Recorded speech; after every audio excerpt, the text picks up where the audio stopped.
Hello. What you see here is an HP 715-75, an old workstation class computer from early 90s, made by Hewlett-Packard. These machines were running a flavor of Unix system called HPUX. A few months ago I was working on this machine, which I bought in non-working condition.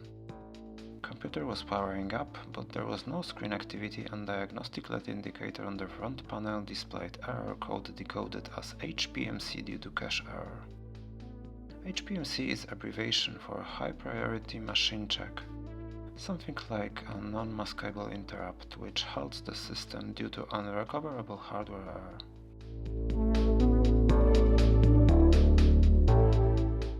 After opening the computer, it turned out that it overheated due to power supply fan failure. CPU module board was visibly discolored from heat. Unfortunately, the multilayer PCB also was starting to delaminate on the edges due to long time exposure to excessive heat.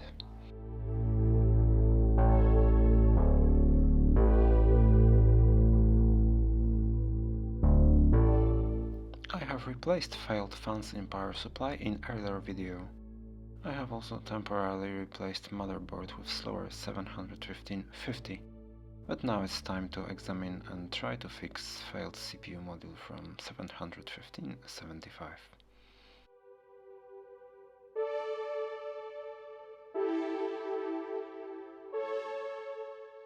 So we have a cache error fault. Let's quickly look at the cache architecture of PA-RISC 7100. Except very small 2 KB on-chip instruction prefetch buffer, entire data and instruction cache is located off CPU, in SRAM memory chips usually placed somewhere near the CPU. Physical arrangement is similar in all of the 715 series workstations, but only 715-75 has separate CPU module, where SRAM cache is located along with the CPU. When the module is installed in the motherboard, there is practically no access to at least half of the cache SRAMs. I will simply desolder all of the chips and test them to see if there is a faulty one. Here I have already started to remove SRAM cache ICs. The board does not look that bad, but discoloration and separation of layers is clearly visible.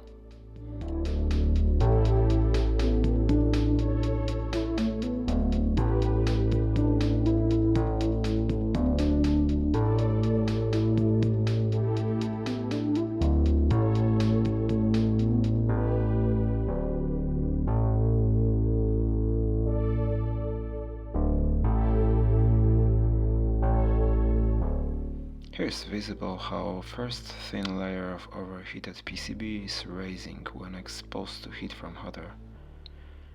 I did not have high hopes for a successful repair when I saw that.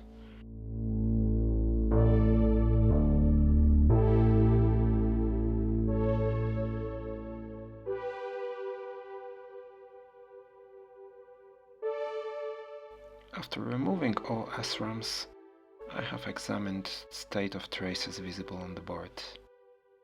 Despite the lamination of the PCB, they seemed intact and actually in quite good shape.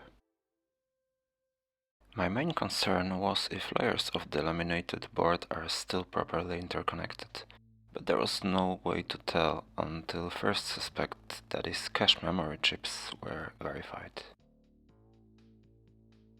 During the soldering I have managed to lift one pad, which is visible here, but by sheer luck this one was not connected to anything.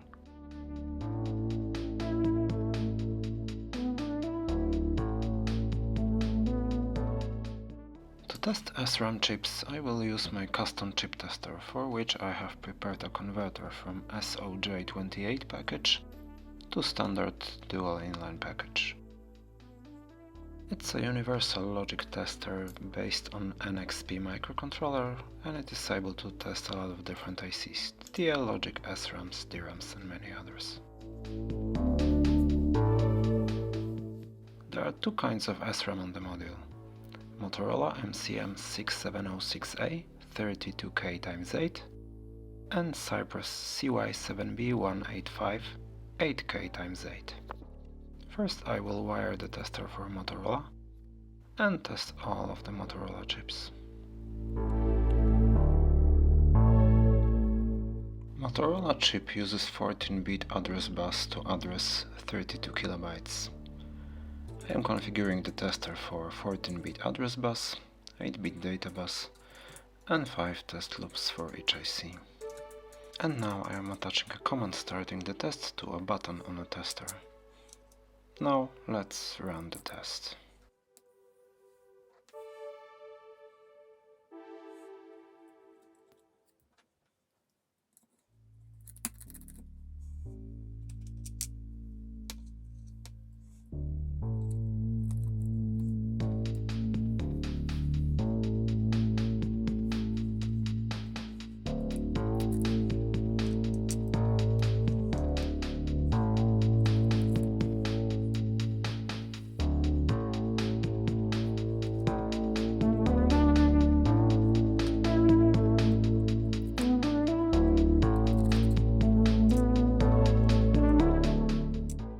All Motorola chips are good. Now let's rewire the tester for Cypress 8K×8.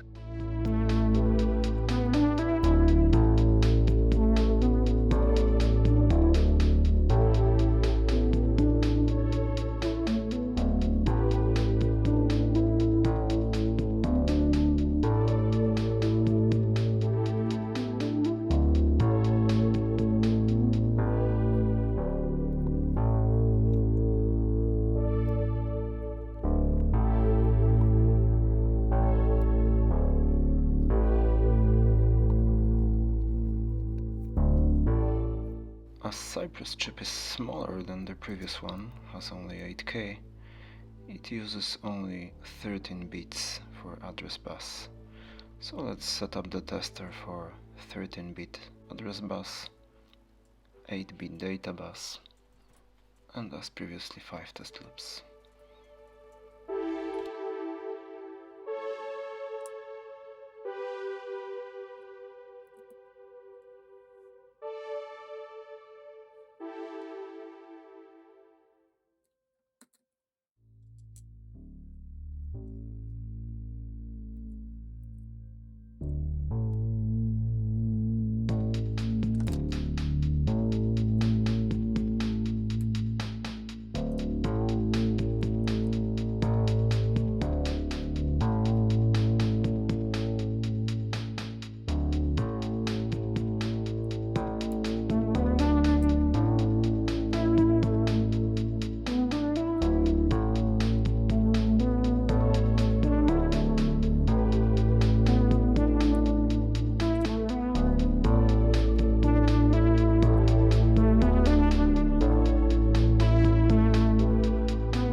Here the tester indicated that we have actually found a bad IC. Let's repeat the test a few times to be sure.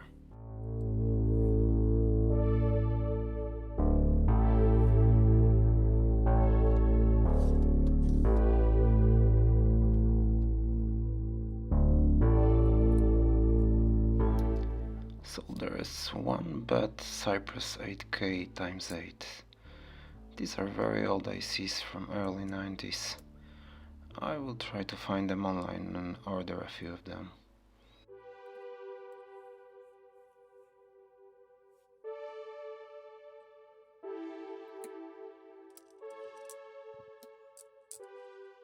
A few weeks later, the mail arrived.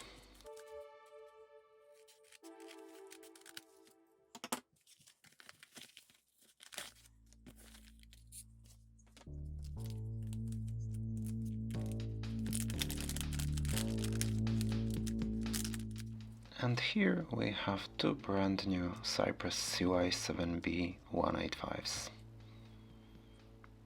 Okay, now let's put the module back together.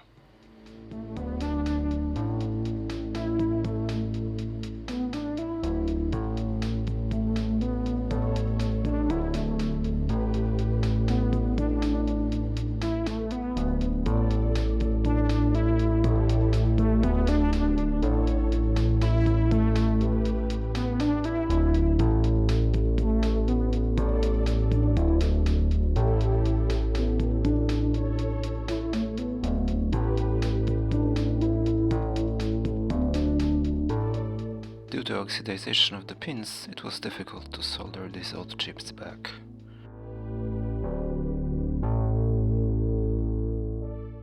Originally, all this was soldered using solder paste, but in current state of the board and chips, I don't think this technique would work very well.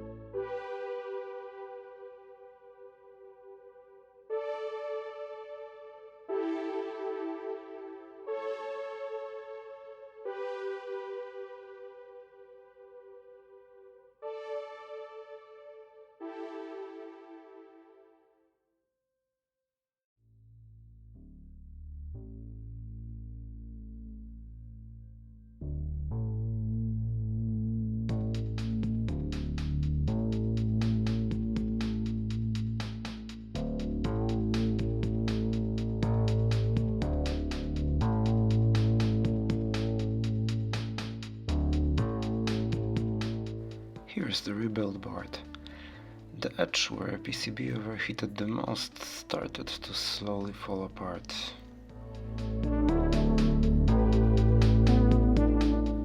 To stop the destruction, I will seal the worst edge with epoxy resin. I will use this polyurethane resin. It has normal working temperature around 150 degrees Celsius. Although ignition temperature is over 800 degrees Celsius. So this type of resin should be okay for a module that normally works in higher temperatures.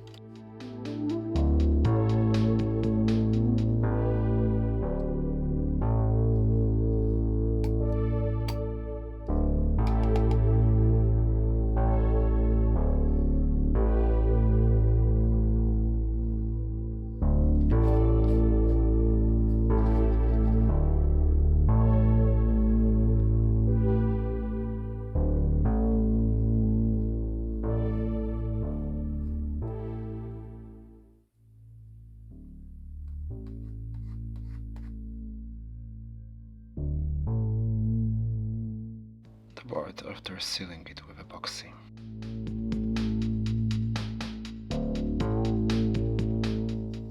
Now let's install the module back in the motherboard and see if there will be an improvement.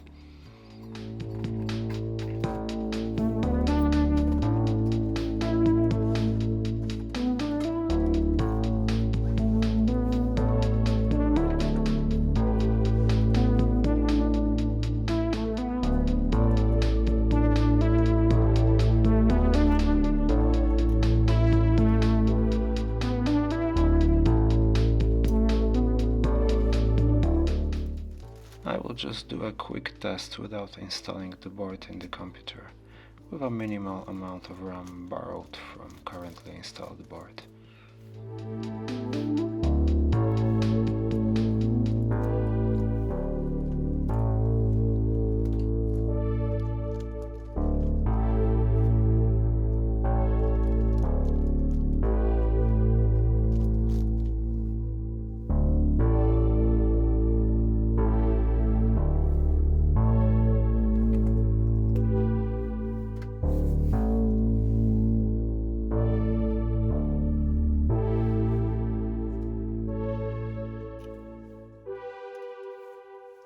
Okay, now let's turn this thing on and see what will happen.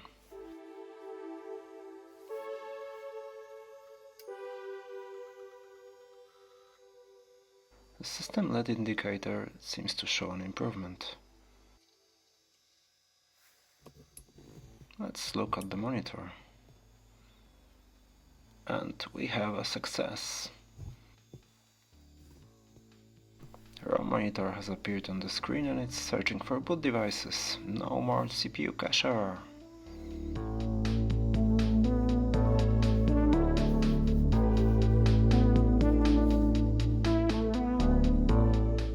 Okay, as I don't know much about this machine and I have no idea what else might be wrong with the mainboard, let's install HPUX and see if the system is working properly. fixed motherboard was installed back into the computer off camera. In the meantime, I have also prepared install CD with HPUX 1020 and loaded it into a CD-ROM drive.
There are two hard drives in this machine.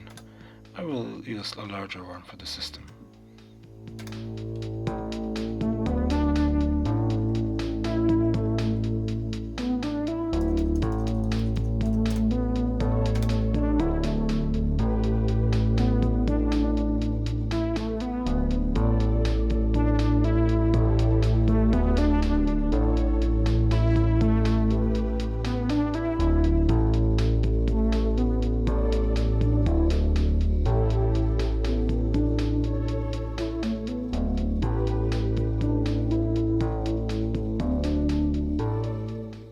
The system was successfully installed. Now let's try to boot this machine from a hard drive.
Welcomed by a CDE login screen.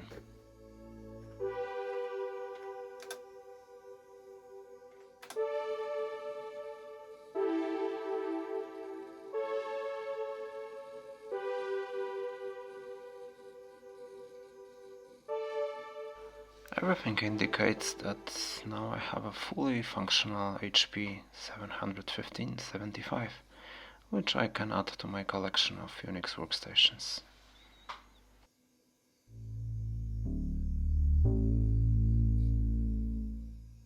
that would be all for this video. Thanks for watching and bye.